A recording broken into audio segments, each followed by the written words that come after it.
amakarato 75 y'amasabune, imisegetera 2600 n'imiti itandukanye nivyo byaronkejwe abateshejwe izabo n'uruzi Rusizi hamwe n'ikiyaga Tanganyika bo mu Gatumba. Ubu rero bakaba bari mu isite y'abateshejwe izabo muri Kinyinya ya kabiri. Izi mfashanyo rero bakaba bazihawe n'amashirahamwe atandukanye harimwo UNICEF, FINEWAP, Médecins Sans Frontières hamwe n'ishirahamwe OMS. Zirensengiyumva buramatari w'intara ya Bujumbura yarakengurutse izo mfashanyo, acashikiriza kandi ko abateshejwe izabo kubera ikiyaga Tanganyika umuti wabo ushobora kuzoba kwimuka aho hantu bakabaronderera ahandi baba. Ariko rero ngo abatewe n'uruzi rwa Rusizi aha ngo leta irashobora gukora ibishoboka bagasubira kubakira urwo ruzi nkuko byari bimeze kera kugira ngo ntiruje ruratera abanyagihugu. Reka twumvirize buramatari w'intara ya Bujumbura Desire Nsengiyumva. Nkuko namwe mubibona muri kino kibanza twagendewe n'umushikanganje ajejwe amagara y'abantu ko yazananye n'abashitsi bari mu mashirahamwe mpuzamakungu. Abo nabo bakaba bashitse muri kino kibanza aho hegeranirijwe abene gihugu bavuye muri zone ya Gatumba. Zone nayo ikaba yatewe n'amazi menshi bivanye n'umwuzurira wa Rusizi na Tanganyika nkuko bamwe basanzwe babizi.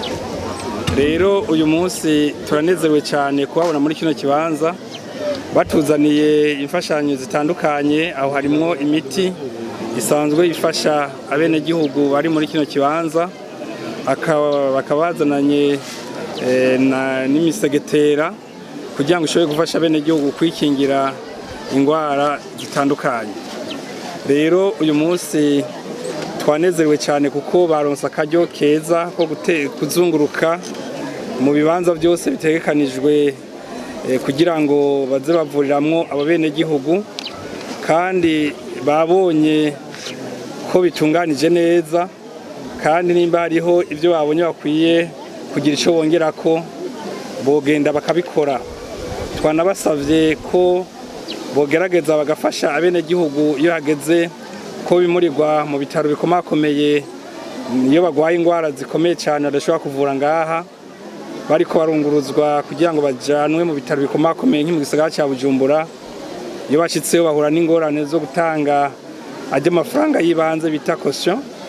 Hanyuma tukizera yuko ubushikiranganje ico kibazo bugifashe mu ntoki kugira ngo bagerageze babafashe, kuko abene gihugu bari ngaha ubwo buryo ntabwo bushishikara kuzaba baronka, ariko bakifuza gufashwa kugira ngo bikunde amagara yabo ashishikare kuba meza. Niko ubundi turakenguruka cyane ibikorwa bikorekera ngaha. Ubushikiranganje burafasha n'aya mashirahamwe mpuzamakungu akorana n'ubushikiranganje bw'amagara y'abantu, ni ukuvuga ibikorwa bakorera hano hantu n'intara nk'abajejwe intwaro. Turabikenguruka cyane, murakoze. Yego, muri kino gihe mbega hariko hakorwa iki kwibi byo gutegwa n'imyuzurire y'amazi akenshi biba ku mwaka hari igihe bishika, mbega hari ikintu gitegekanywa kuzokorwa kugira abantu ntibasubire kugira izi ngorane? Nivyo, kino gice cyo mu Gatumba kirafise ibice bibiri bitandukanye, ni ukuvuga abakunda gutegwa n'ikiyaga Tanganyika. Abo onye ubushinganje bubijejwe buriko burakora kugira ngo burondere ibibanza bazimukiramwo, kuko abakunda gutegwa na Tanganyika ahanini ntibikunda ko bazosubirayo. Ariko abategwa na Rusizi kandi nabo turasaba ubushikiranganje ngo twama twabivuze kugira ngo butegekanye gukingira kino kibanza mu kugira ico bita curage canke kubaka ico bita digue, kuko izo digue zasanzwe zihari kuva kera ubu zarasambutse. Bigasaba rero yuko bazuzuza kugira ngo amazi ya Rusizi ntashishike kubatera. Bitabaye ivyo igice cya Gatumba twuhava dusanga abantu bacimutsemwo amwe atacokogwa, ariko turizera yuko abajejwe ariko barikorerako. Eka n'umushikiranganje w'amagara y'abantu no kurwanya ikiza ruhonyanganda sida muganga Tade Ndikumana niho yarari nawe nyene rero akaba yaragize ico ashikiriza abanyagihugu bateshejwe izabo bo mu Gatumba. Cyambe nagira ngo shimire cyane nyakubahwa buramatari na musitanteri wa komine Mutimbuzi batwakiriye, buramatari w'intara nziza ya Bujumbura, kuko mwabibonye twahirere mu Gatumba. Rero twashimye kuza hano kugira ngo turabe ivyerekeye nk'uko userukira wemese yabivuze bijanye n'amagara y'abantu muri kino kigo cakiriye abantu batewe n'umwuzurira. Icyambere no gushima yuko tubona abajejwe amagara y'abantu bakora neza n'abajejwe intwaro, kandi n'abenegihugu twasanze bafite morale naho bari mu bibazo. Nga twabonye neza yuko iri vuriro twovuga byihutirwa twaciye dushiraho kugira ngo tubavunye urugendo kandi bashobore kuvugwa ku buntu rikora nk'uko twabisavye. Turashimira kandi abasanzwe bashika imigambi ya leta, OMS, UNFPA, UNICEF na MSF basanzwe badushigikira kugira ngo murabona aha hari ingo 1300 birutse ataco batwaye, byari kubagora kugira ngo bashobore kwivuza. Rero twebwe nko mu kirangaje bw'amagara y'abantu twaciye dutanga interano yacu nuko ubugwayi wese tumuvura ku buntu. Rero twashimye yuko bikorwa neza, hariho abayibuha ariko biravugwa nk'uko serukira wemese yabivuze yuko aba bantu bari hano bamerewe nabi, korera yabishe, ariko sivyo na buhoro buhoro abo ni basesa kuyoze namwe mwavyiboneye. Kandi rero twaje tuzanye n'agakemanyi, harimo imiti kuko murazi yuko ingo 1300 mwabonye aho baba ko ari hanini. Bisaba yuko turatera intege abajejwe amagara y'abantu muri intara muri aka karere k'ubuvuzi, kambere na MSF n'abasanzwe bashika imigambi ya leta. Rero twazanye imiti itari mike, mugabo twabonye yuko kubera imisegetera abenegihugu bari bafise mu mazu yabo batashoboye kuyizana yindi yononekaye, twabazanira rero n'imisegetera 2600. Twimvire yuko urugo rumwe rushobora gukoresha imisegetera 2 ikabafasha rero kugira ngo murabona turi mu kiyaya, imibonano ni nyinshi, naho bashobore kwikingira indwara ya malaria, bashobore kubandanya ubuzima bwabo naho bari mu bihe bigoye. Mugabo leta nkozi, leta mvyeyi ntiyabibagiye, nico catuzanye. Kandi twashimye cyane n'ingene abenegihugu twasanze mu budasa bwabo bashize hamwe, kuko ni ibintu vyiza cyane. Murabona yuko baguma basenga baraba ingene imyizura yovaho kugira ngo basubire mu ngo zabo. Mugabo mu kurindira ko basubirayo, natwe nko mu bushikiranganje bw'amagara y'abantu tukaba dukora ku buryo bazosubirayo ari bazima nk'uko bavuye ari bazima. Ego abavuzi bashikirije ikibazo kijanye n'uko bagira ingorane zijanye na kosiyo iyo bashatse kunguruza umurwayi. Rega ico kibazo mugiye kugitorera inyishu.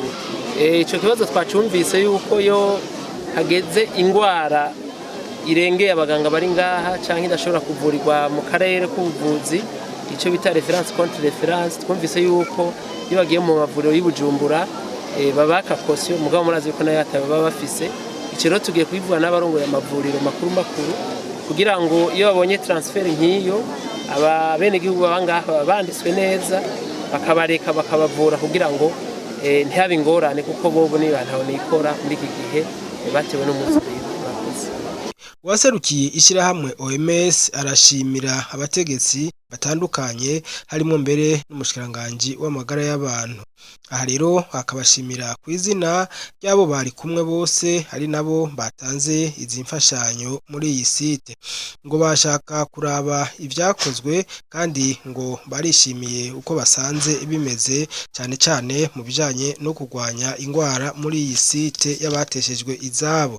Ati uko twavyumva siko twabisanze, kuko ngo bahora bumva bivuga ko muri iyo site bicika ibijanye n'ingwara, ariko rero ngo basanze aragahengwe. Ariyo ngo bagiye kubandanya gukora ibishoboka mu kwita ku buzima baba banyagihugu bateshejwe izabo ubu babarizwa mu masite. Je voudrais commencer d'abord par remercier les autorités et particulièrement son Excellence Monsieur le ministre de la Santé qui a bien voulu nous associer à cette visite. Et je voudrais donc au nom de mes collègues qui sont avec moi, notamment le représentant de l'UNICEF, les représentants de l'UNFPA, le représentant de Médecins sans frontières, vous dire que nous sommes venus donc constater avec les autorités tout le dispositif qui a été mis en place ici. Et je dois avouer que nous sommes satisfaits de ce que nous avons vu, de toutes les dispositions qui sont prises, de tous les efforts que le gouvernement du Burundi a fait dans le cadre de la prise en charge de certaines maladies ici. Nous avons entendu par-ci, par-là des cas de certaines maladies. Je pense que vous avez constaté avec nous que certes il y a des cas de diarrhée, il y a des cas d'infections respiratoires aiguës, mais ça c'est la situation en général dans toutes les formations sanitaires. Il n'y a pas une situation alarmante ici dans ces sites-là. Je voudrais vraiment préciser cela avec beaucoup d'insistance.